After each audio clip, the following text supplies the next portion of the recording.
one.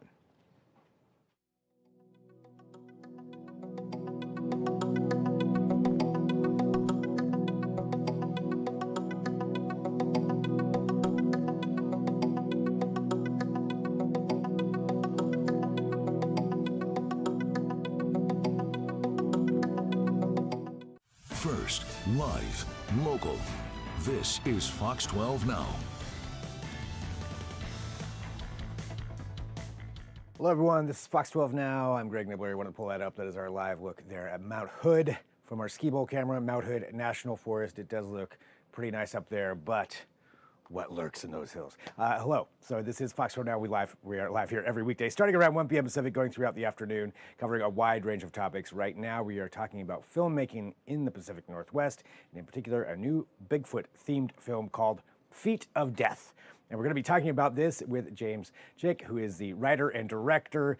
We go into what it took to get this made, kind of where he started, graduating from Oregon State University, and then going through his career, and of course, about Bigfoot. Are you a believer? Let us know in the comments if you're watching live on YouTube. Of course, you can watch us also at KPTV.com or on the Fox 12 Oregon app for whatever platform you are on. But let's jump right into it right now, talking about Feet of Death. James, thank you very much, for joining us here to talk about this. Always love, finding out about a movie that's being filmed here in the Northwest and about the Northwest, but particularly, and Bigfoot on top of that. I mean, come on. So for you, though, we always like to get a little bit of a backstory. And, I'm just curious, how, generally speaking, how you got into your filmmaking career and what brought you to this point of where you are now. Yeah, I was born and raised in Oregon, went to Oregon State University. That's where I got, actually went to school to be a mechanical engineer, as most filmmakers do, and quickly switched to liberal arts. And got my degree there where I learned all sorts of things. It was a great program because I got to learn about 3D animation, filming, editing, all that stuff back then. And then I cut my teeth, working on local commercials for, your cheesy mattress commercials and that kind of thing that you see all over the place. So I did that. I bounced around from Central Oregon down to Eugene. And then eventually I started getting good enough at post and visual effects that I got a gig at a VFX house in Portland back when Grimm was being filmed here. So I was doing a lot of the creature morph stuff when Grimm was filming in town. Eventually worked my way up to leading the team, the comp team there. So I did that for, I think, like 5 years. I think there was 5 seasons of that. And then after that show, I just kind of went freelance and started doing stuff independently, started working on more of my own projects, and then eventually started writing my own stuff in 2020. And then last year when we shot this. Wow. I mean, that is pretty amazing. As you mentioned, mechanical engineers always end up working in film. So of course. Of course. And so that's really fascinating, though. 5 years on Grimm, or 5 seasons on Grimm, too. So that had to have given you a lot of experience on how to learn how that entire side of the business works. I guess the creature side of things. Yeah, it definitely was a trial by fire for the post end of things, the visual effects side of things, kind of working. That was my first time working with a networked studio. Obviously, it wasn't my company. I was just working at a company. Right. But it really gave me a lot of insight. I even got to go on set a few times, which was cool. So that really was a big learning curve for that side of the business. And then after that's when I really did more of the on-set stuff for indie films, learning about cinematography and how that thing works, dealing with actors, all that kind of stuff. So you get to now, when we're going to be talking about your movie, Feet of Death, what drew you to Bigfoot, to that side of things? Well, I always love creature features. Like, I like monster movies. And I really wanted to write something that I would want to watch personally, but also that I knew I could film. And I can't film a $50 million movie because I don't have that kind of budget.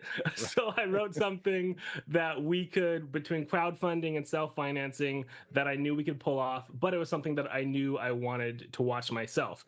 Like A Quiet Place, Jaws, all those kind of classic monster things are some of my favorite stuff. So I actually have 5 acres out here near Mount St. Helens. So part of this movie was shot in my backyard. So I was really writing into what I knew I could afford and what I could get access to. The local town of Cougar out here opened their arms. They let us film at their country store. We used the exterior of the bar and grill. So just a lot of people came together and helped make this really happen. That's great. I've been to both of those places, so that's awesome. So you get this, you have this idea, you get it going, you're filming here. How important was it to fall upon and call upon really the community that you'd been a part of here for so long, with the film community and just that creative side in general?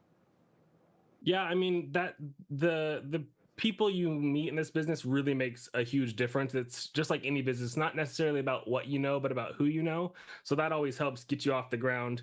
Obviously, you have to know what you're doing as well, but Yeah. having those connections really helps. And we did hire all of our cast and all of our crew from the Pacific Northwest. So everybody was from either Oregon or Washington. A lot of people from Seattle, some people from Southern Oregon, Tualatin, Portland. Our crew and cast came from all over the place. So we kind of reached out to them through a variety of ways, some through our direct network on social networks like Facebook and whatnot, different groups.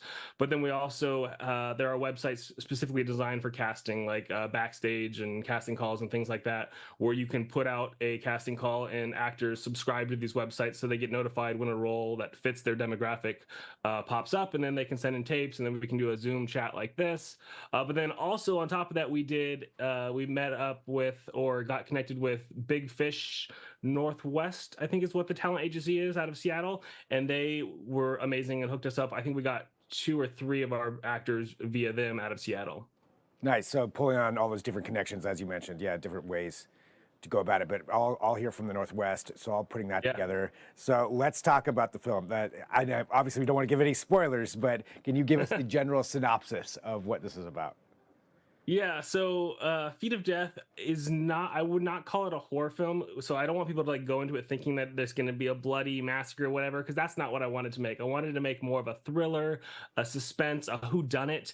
Then you also have that monster element. So it starts off where you're following this paranormal social media influencer who is investigating these deaths near Mount St. Helens. And then we cross cut with this sheriff and forest ranger who are also researching these deaths. And we're kind of cutting back and forth between these two perspectives until eventually their paths collide, and that's when all craziness happens and we start moving into more of the monster film in that third act, and that's when you get that monster payoff. But the first 2 acts really are more of a mystery and a thriller, and you're trying to figure out, is this a person, is this a monster, is Bigfoot real, what's going on? So it's really more of that thriller whodunit.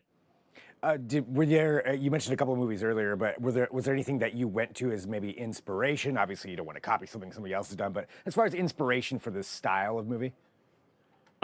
I did. I watched a ton of Bigfoot movies in preparation for this. That was going to be what I was going to ask too. Yeah.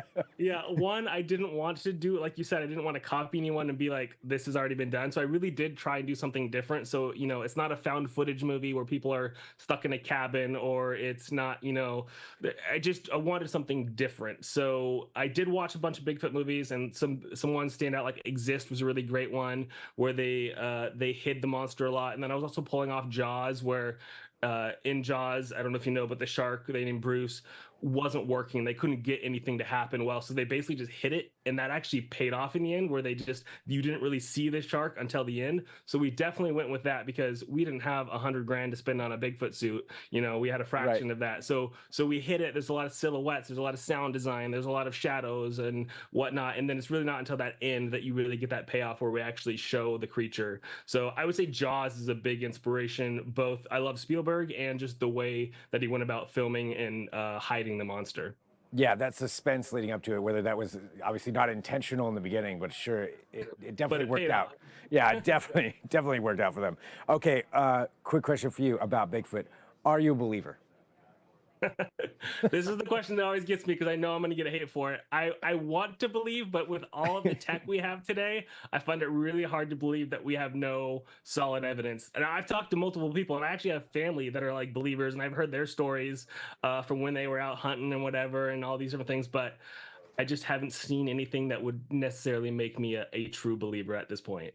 All right, fair enough. Yeah, I believe that. Commenters can, they can go nuts on that one. But there is the North American Bigfoot Center. If you haven't been out there, it's really cool. Out in Boring too. I have seen that. I drive by that all the time because I have family in Central Oregon, so I drive by it a lot. Oh yeah, yeah. Well, for the audience, it's going to get a chance to see this. and we're going to let them know everywhere that they can go and watch this. They can watch it at home even. What is the experience that you want people to take away from going to see this movie, from seeing it in any way, shape, or form? Yeah, I really just want people to have fun. There's no big message in it. There's no like agenda. It's just a fun, hour and a half movie. If you're into suspense, thriller, monsters, having a date night, getting out and just having a good time is really why I made this. What was one of the biggest challenges of making this movie, going from what you had previously done to doing this? Well, this is my first directorial debut, so that was a whole, and I also produced it, so that's a whole can of worms that I was not experienced with. So I had done like second unit directing and VFX supervising and stuff like that, but this was like the first time I was running the whole show. So that was a steep learning curve. And then obviously just budget. This was a super micro budget film, so just basically wearing so many hats and trying to get so many things done. But I'll give one example of a major issue we had. We had one day where we were filming in these places called the cheese caves. So there's this big cave scene. It's a real cave. It's like 2 hours away, kind of near Mount Adams. And we got all the way out there, and our generator was DOA. So we had no power for any of these lights. And we're filming in a pitch black cave, so you kind of need light.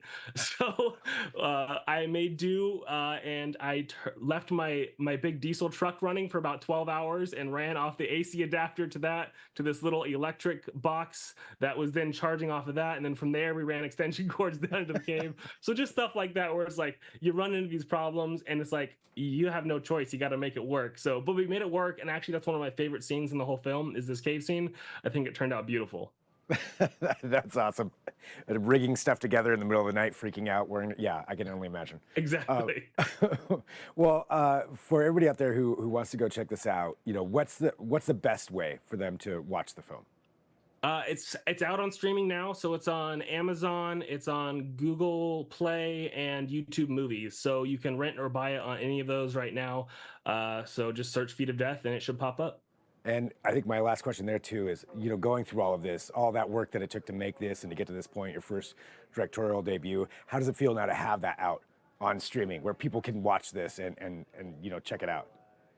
It's pretty exciting. Like honestly, it's definitely a dream that I've been wanting to fulfill for a while. So it's kind of surreal that it's happening. And so far the feedback has been great, which is amazing because I would hate to put it out there and then everybody's hating on it. But so far everybody seems to be really enjoying it and appreciating it for what it is. So it feels awesome. And I'm already in the works on prepping the next one. Nice. All right. Well, there we go. There's our tease for that. So James, thank you very much for joining us. Congratulations on that and on getting that made and, and going through this career that you've had so far. Obviously you got one out, so working on the next one, and just congratulations and thanks for being here on Fox 12 Now. Thank you so much. I appreciate you having me on.